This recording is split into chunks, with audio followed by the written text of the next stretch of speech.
Welcome back to Optimize Health, where we're making easy, healthy, and delicious meals. Today we are going to do a follow-up video on our cholesterol video where I'm explaining some of the pathophysiology and just a different analogy to help make it more digestible. You should talk to your doctor, healthcare provider, or veterinarian to see if any of these recipes, suggestions, or contents of these videos are right for you. Nothing contained in these videos are intended to be taken as medical advice. Use at your own risk. Lipoproteins, it's a concern for some people who are still kind of catching on to the newer information that's out there about cholesterol and LDL, low carb, and if these things are things to be concerned about as far as the cholesterol and LDL levels. So the lipoproteins, or the LDL, HDL, these are all proteins that can be compared to like a cargo ship, and they're all sort of a similar type of ship that is carrying the same sort of things. It's just a matter of how much of those materials or cargo that's being carried. In our body, we have a few main categories. We have triglycerides, or very initial fatty acids and metabolites are packaged up from the gut, from mainly carbohydrates that we eat, but also fats that we consume. And these are the most filled up cargo ships with a lot of material, a lot of fat. That transitions as they lose a little bit of that cargo into a very low density lipoprotein, which then goes to intermediate density and then low density LDL. The difference is these things are going from the gut and liver out to the circulation and the other cells in the body. But HDL, which is the high density lipoprotein, is the cargo ship that has the least amount of cargo, and it's going the opposite direction. So it's sort of like a cargo ship kind of transportation route, and then the HDL is being made in the cells where they're packaging up unused deliveries from these LDL cargo ships, and those unused deliveries are going back to the liver to be more appropriately metabolized. This whole system is contingent on our metabolic health. And in someone who's not metabolizing fats very well, someone who's eating a high carb, high sugar diet with elevated insulin, is not going to have the best utilization of their lipoproteins and fatty acids. So they're going to have issues, not even depending on excuse me, what the ratio is of these different lipoproteins, but more about how they're actually used in the body. So from there, we should talk a little bit about how the small density and large density LDL is categorized and where that comes into play.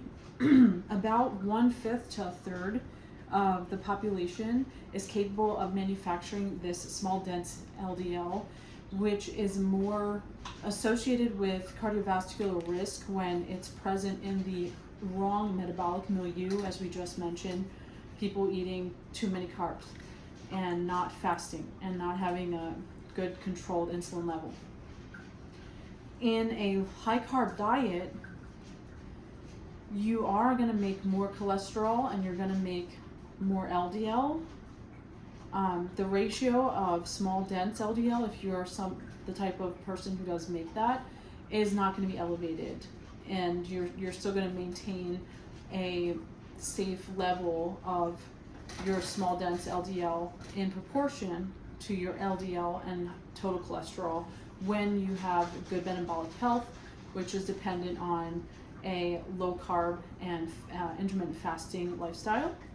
So the other thing to mention, as we had said, about 20 to 30% of people can manufacture that potentially dangerous small dense LDL. Typically, it's more common in African American and Hispanic individuals, so that's something to take note of. Potentially getting tested to know if you really need to adhere to a healthier lifestyle, but it probably just makes sense, and for a lot of other reasons, to just be healthier, not eat a lot of sugar and processed foods.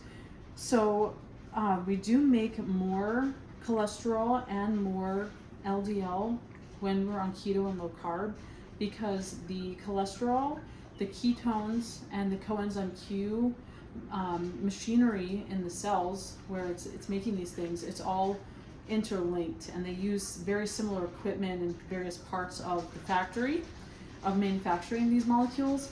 So the cell, you know, it doesn't have an individual brain in each cell. It just has kind of signaling molecules that are going on, and it doesn't always have a good sense of what to do, why, and when. So these molecules are all kind of increased in association. Some of the good things about it are we know that ketones in themselves are a signaling molecule that is it helps with like regulating how the DNA is expressed and regulating more beneficial and longevity type of genes. And then the coenzyme Q10 naturally helps to be an antioxidant and help with different improvements in the metabolism as well. We can get into that sort of detail another time.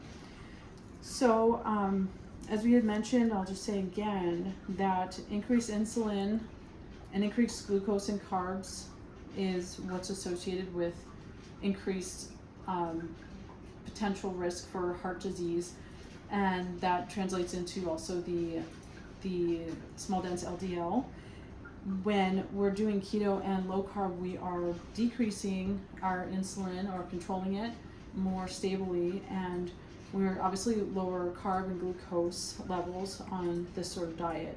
Fasting helps to upregulate other genes and metabolic factors that help to decrease cardiovascular risk as well.